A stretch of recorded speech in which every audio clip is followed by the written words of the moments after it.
Good morning, Mordechai. Okay, 1 second.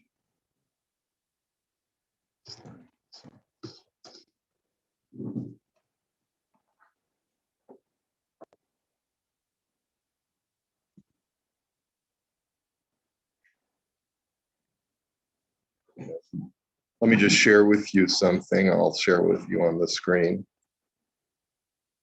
Let's see here. It's a Wikipedia entry called the 2004 attempt to revive the Sanhedrin. Beginning in October 2004, an attempt was made to reestablish a revived Sanhedrin as a national rabbinical court of Jewish law in Israel. The organization heading this attempt refers to itself as the nascent Sanhedrin or developing Sanhedrin, and regards itself as a provisional body awaiting integration into the Israeli government as both the Supreme Court and an upper house of the Knesset. The Israeli secular press regards it as an illegitimate fundamentalist organization of rabbis. The organization, which is composed of over 70 rabbis, similar to the composition of the original Sanhedrin, claims to enjoy recognition and support from the entire religious Jewish community in Israel. However, it is mostly ignored by the Haredi community and has stirred debate in both religious and secularist circles. There has not been a full meeting of the Sanhedrin since 2005. Some Haredi Zionist rabbis are involved in the Sanhedrin revival attempt, including Rabbi Yisrael Ariel and Rabbi Yoel Schwartz. Now, what are the precedents? Now, here's the interesting thing. So the precedents, as the 12th century scholar Maimonides discussed the seeming incompatibility of the essential requirement of Jewish law for a Sanhedrin and the inability to form one due to the loss of smicha. In his magnum opus, the Mishnah Torah, he proposed a procedure to reestablish Sanhedrin. This later became the subject of legal rulings by Rav Yaakov Beirav and Rav Yosef Cairo and others. There have been several attempts to implement Maimonides' recommendations. The current attempt is the sixth in recent history. It is modeled after the attempt by Rabbi Yaakov Beirav, which you saw quoted yesterday in the Likutim that was done in 1538, and follows attempts by Rabbi Yisrael of Shklov in 1830, Rabbi Aaron Mendel HaKohen in 1901, Rabbi Tzvi Kovsker in 1940, and Rabbi Yehuda Leib Maimon in 1949. And let's see, Rabbi Steinsaltz, they have a position on it. And if you want to read a little bit more about it, you have the Wikipedia entry. Let me just see. Let's see.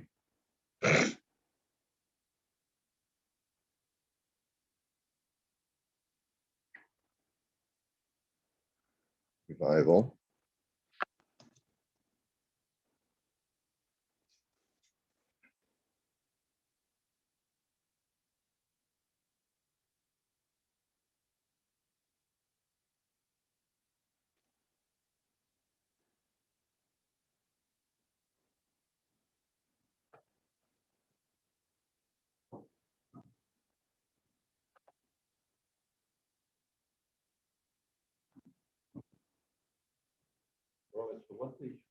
Why so many attempts and no? I guess they felt. Here you have an article on it. Let me just show this to you, okay? This is from. Oh, this is just from. This is from March 24th, 2009. So it's from the Jewish Chronicle. I don't know where they got it from. If the entire congregation of Israel commits an inadvertent violation as a result of mistaken legal decision of the highest court, and they thereby violate one of the prohibitory commandments of God, they shall incur guilt.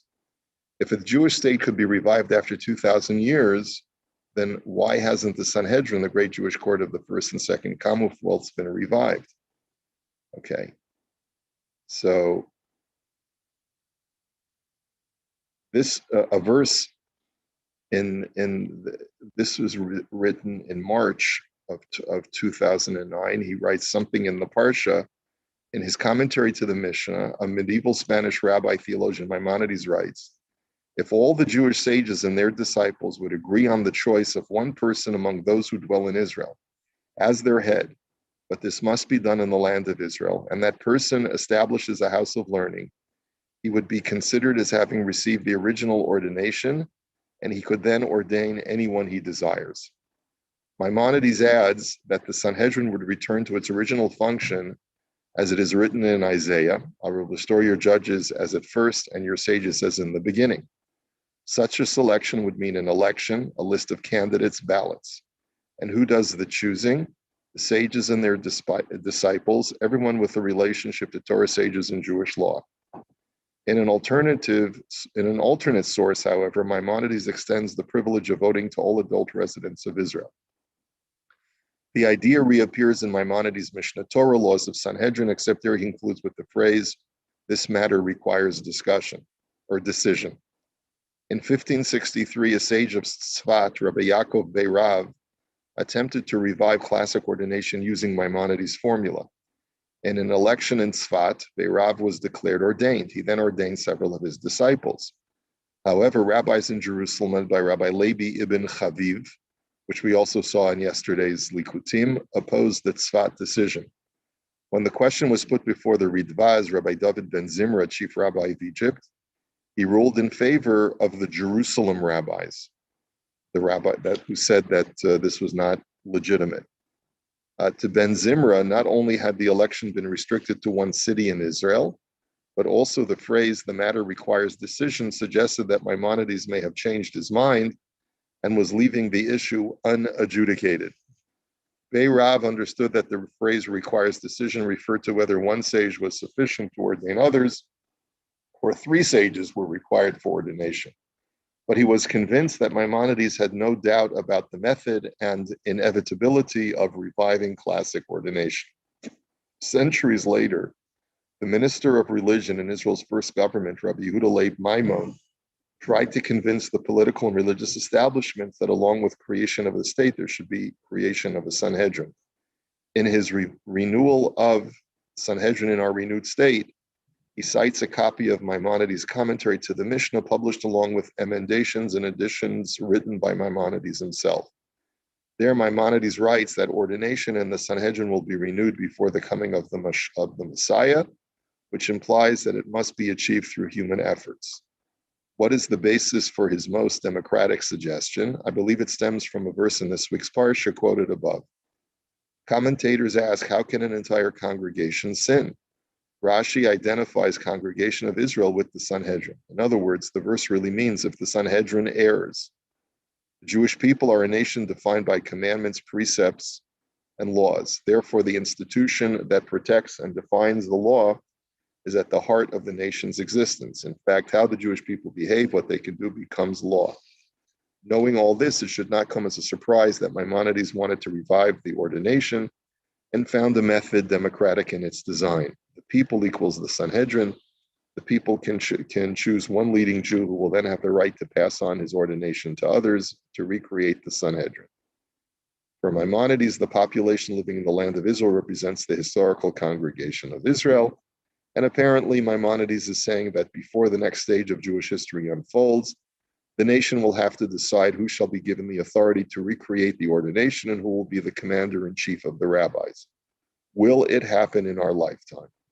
And this is written by Rabbi Shlomo Riskin, the chief rabbi of Efrat. Okay, so there you have it. Okay, this is obviously not definitive, but it just gives you some validation of what we were learning yesterday in the Likutim, that this is a historical event that carries a lot of weight to it in this discussion of whether or not you can have smicha nowadays.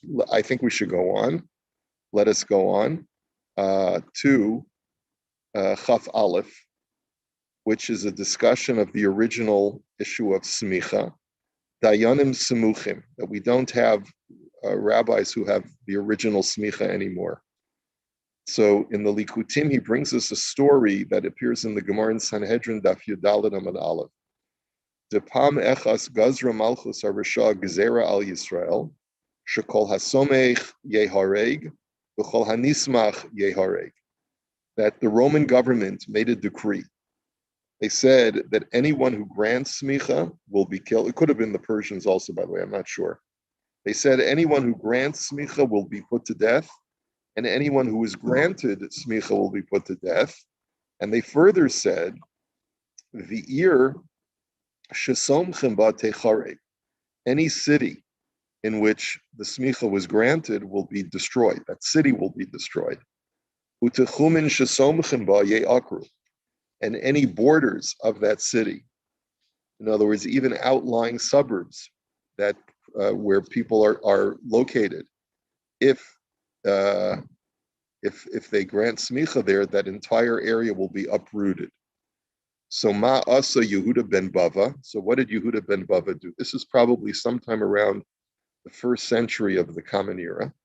So halach v'yashav lo ben shnei harim gedolim, ben shnei ayarot gedolot, ben shnei tuchumei Shabbos, ben usha l'shfar'am. So he went and he found a location in the middle of nowhere, between two mountains, between two cities, between two border areas. There was literally, it was no man's land. And this way he wanted to be sure that there would be no repercussions against any residents of the area. The Samach Sham Chamisha Zakenim. And he granted smicha to 5 elders in that time, in that place. Ve'eluhain, Rabbi Meir, the Rabbi Yehuda, the Rabbi Shimon, the Chulei. These were basically the 5 rabbis who would be responsible for taking over for that generation. And Kevin Shehikiru Oyevehem Bahen, Amar Lahem Banai Rutsu. So the enemies discovered what he had done. I guess, I don't know, maybe someone ratted on them. And so he heard that people were coming, that the Romans were coming. So he said, my children, run away, flee. So Amr lo Rebbe matehe alecha. So they said, Rebbe, what's going to happen to you? Amr lahen hareini muta lifneim ke'even she'en lahopchim. He says, I'll stand in front of them like a stone that cannot be overturned. In other words, I'm solid as a rock. Don't worry about me. You run for your lives. I'll hold off the Romans.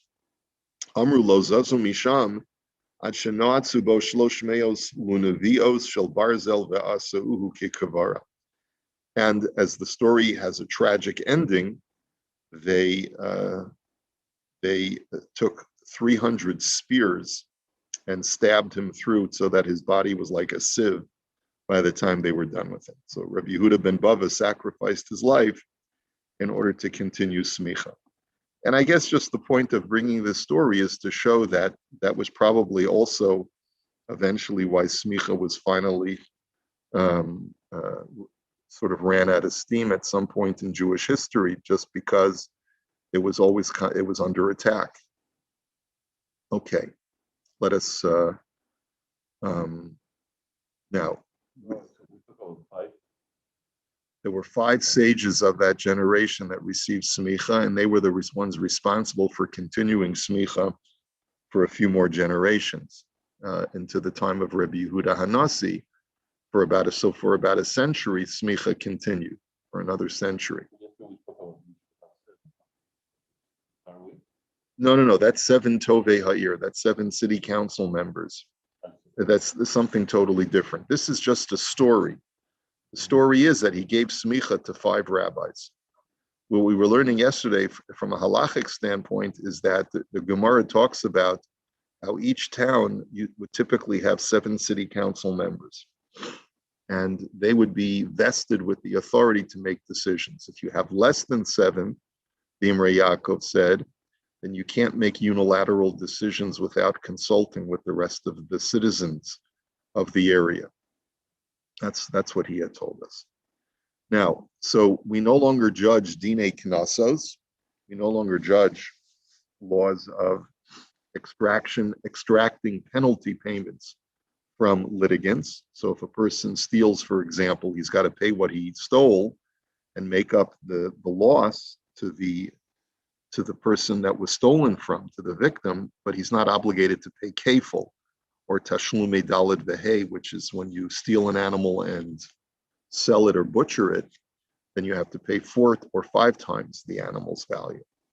Umikol makom im tafas hanizik shiur masheroi lo litol ein motzin miyada. So here's an interesting halacha. I take you to court for stealing, but before I take you to court, I go into your house and I confiscate assets of yours that are worth twice the amount that you stole from me. So you stole from me an object that's worth $100. I go into your garage and I steal one of your, I steal a lawnmower of yours that's worth $200. And I say, I'm taking this as payment for what you stole from me. Or let's say, you caused me damage, okay? So if this is something that the kanas would be that you have to pay double, so ein motziin miyado. So we don't take it away from the person that illegally grabbed it. So in other words, they have the court case comes before us. Reuven says Shimon stole $100 from me. Shimon says, I admit it. The witnesses come forward, they incriminate Shimon, and now Shimon has to pay 200. So Reuven goes ahead and instead of just waiting for Shimon to pay him 100, because the Beis Din cannot make him pay the extra kafel, the extra 200, Reuven goes and grabs it from his home. That's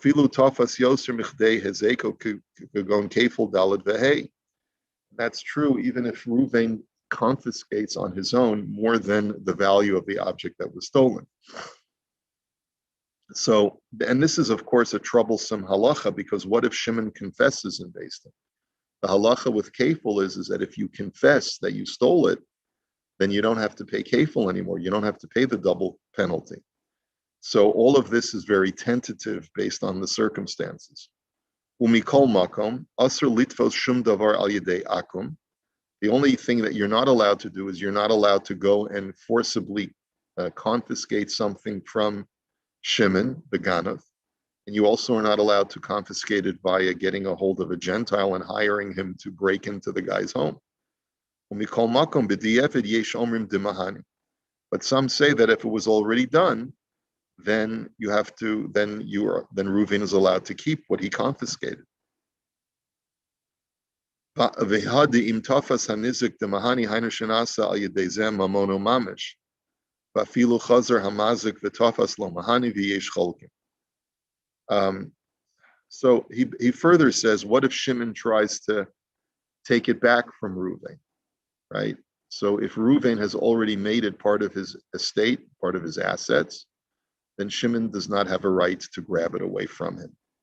And there's a big machlokas on this issue, and I guess further discussion.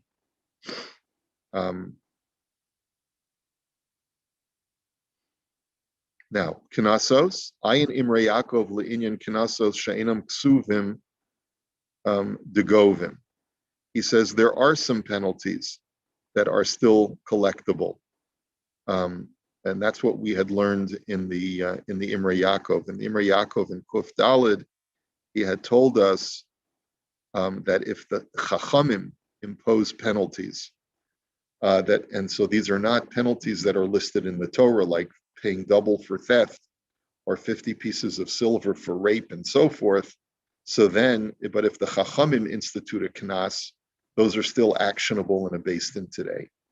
So he says, "V'hu adinim mechayev adam atzmo lechaveru b'kinyan im ya'aseh kach v'kach o im lo ya'aseh kach chiyuv mamon hemu mischayev bahem v'govin knasos elu gam bizman hazeh." Let's say a person volunteers a knas. Let's say a person says to his friend, I won't ever step on your grass. And if I ever step on your grass, I hereby pledge to pay a penalty of $50 for every time I step on your grass. And he signs a piece of paper and they make a kinyan. So that's a voluntary penalty. a person is allowed to accept upon himself a voluntary penalty. And so let's say, you have two guys who were neighbors, right? And the guy says, hey, you walked your dog yesterday. Your dog took a dump on my lawn, okay? And the guy says, you're right, I was wrong. It's never going to happen again. Do I have to report you? And they get into this whole heated argument. And they finally come to an agreement that if I ever find your dog's remnants on my lawn, what are you going to do? And the guy says, well, I'll make you a deal. If it ever happens again, I'll pay you $100 for every time you find a dump on your lawn, as long as it's from my dog, or whatever. You can make up your own story. So this is actionable because a kinyan was made on it, and a guy can't say, well, it's only a kanas. No, kanas is actionable. The only unactionable kanas halachas are the ones that are delineated by the Torah. Another example is hotza'as shemra, is slandering another person. That it used to be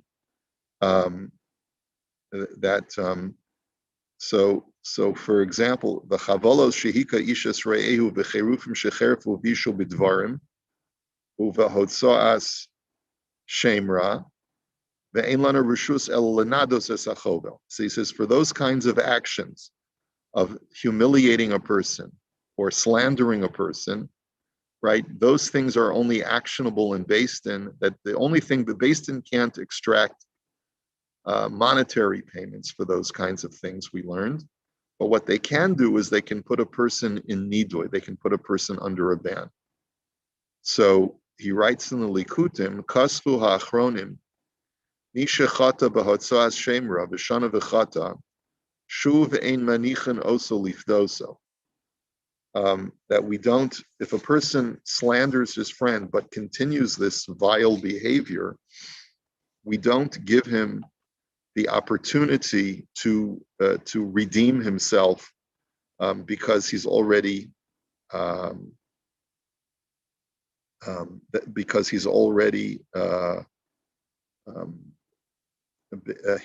basically incriminated himself and shown that he's irredeemable. So it used to be in olden days that if a person were to if a person was brought before a Beis Din of Dayanim who had smicha, then they would assess this person a penalty, a financial penalty, if he would publicly humiliate or he would commit slander against an individual. So in those times, that was a legitimate penalty to assess. And what he's basically saying is that that's only true if it's done on a one-time basis. Va'af b'pam rishona ein roi lifdoso, ela behotza'as shemra habal yedei meriva. Aval hamotzi shemra mitchila eno roi sheyipodeh hamalkus, va'ain b'shut maharshal simil chavches b'inyanim elu. So the Beis Din used to administer malchus for that, not monetary payment, but they actually gave him malchus. And basically, there are limitations to how that malchus comes about. And in certain instances, they would not administer the penalty, but they would actually just completely excommunicate the individual. And basically, this is not halacha l'maisa, because we don't do anything anymore for people who commit slander. The most that we could do, today, all we do is we put a ban on the person who has committed the slander or the public humiliation, and that's the only thing that we can do. And then the Rav Shulchan Aruch had said that the Zayin Tovei Ha'ir, the 7 city council members, do have permission to impose, according to some opinions, they can impose whatever penalties they feel are legitimate in order to repair the breaches of that particular generation, and they can extract fines, o lahakoso im ein lo mama, or they can even strike him if he doesn't have money. Um, so this was the rule for the city council. So Kosov HaRambam, the Rambam writes in Hilchos Sanhedrin that Yesh lebeistin lahalkos lemi she'enu chayiv malkus v'laharog lemi she'enu chayiv misa, that the Beis has the jurisdiction to give lashes to someone who is technically not liable for lashes. He doesn't fit into the criteria. They even have the jurisdiction to execute someone who, according to the strict criteria, is not liable for the death penalty. They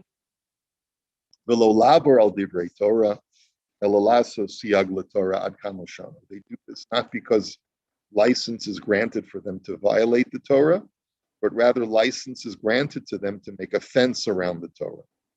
So the Rav Stern just says, he says, Torah. He says, why would I think that they're violating the Torah? In other words, Venira Li, he says, it would seem to me that Avshi koach lachachamim lesser hamuter midivrei Torah, Ainu davka bedavar she'enu mefurish lo le'isr v'lo leheter, da'azhu mutar. He says, it seems to me that the chachamim are granted license to prohibit something that the Torah permits. But that's only when, by prohibiting it, they're not in direct contradiction to the Torah. So therefore, if something is not prohibited, the rabbis have the jurisdiction and the license to prohibit it. But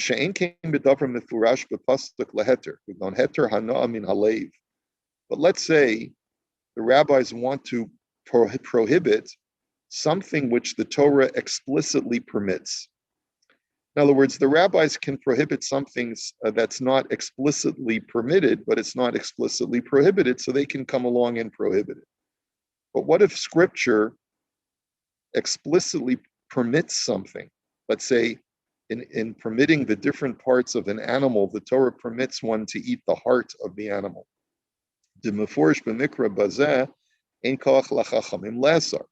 That the Chachamim do not have the license to prohibit. Al kain omar velo laver al divrei Torah, shebedivrei Torah mefurash mikri over al divrei Torah. He says, and therefore, that's what the Rambam means when he says that the Chachamim do not have a right to directly contradict something that's written in the Torah. They cannot put a ban on something that the Torah says, go ahead and enjoy it. And he says, and I've elaborated on this somewhere else. That's just a technical point. So let's go. Yeah. A quick question on that. Is there some story about how something to do with the price of fish went sky high and they wanted to restore the markets, so they actually prohibited eating fish so that the market would dry up? Would that be a prohibition on something that's permitted? There is a story about that, but I think that would be, I'm not sure if that would fall under this rubric, because the rabbis didn't say that fish is no longer kosher. They just basically said that you cannot buy fish anymore. Uh-huh. I think that's the case over there, but I could be mistaken. Like I say, this is a bit of a technical point, so I wouldn't get bogged down too much on it. Right. It has to do with, rules of jurisprudence. Okay. Thank you. La Hakoso, they have license to, the 7 city council members even have license to give a person lashes. Im Chilel Shabbos, Veron based in Lenaker Einav. So a person violated Shabbos, and apparently this happened back in the 13th century under the times of the Mahariwail, which is one of the first Ashkenazi poskim. And so Bastin wanted to poke out his eyes. So the question is, were they allowed to do that? So Menakrin Einav, yes, they do have license to do that, which is shocking, right? In other words, there are times when even in post-Smicha world, the community council has a right to take really very, very harsh measures into their own hands. All I can say is that I'm glad that we don't live in those times anymore. There were certain aspects of living back then that were probably very, very extreme. Yeah. Okay, we'll finish with the Likutim Emir Hashem tomorrow. Everyone have a great day. Shkoyach. Take care, gentlemen.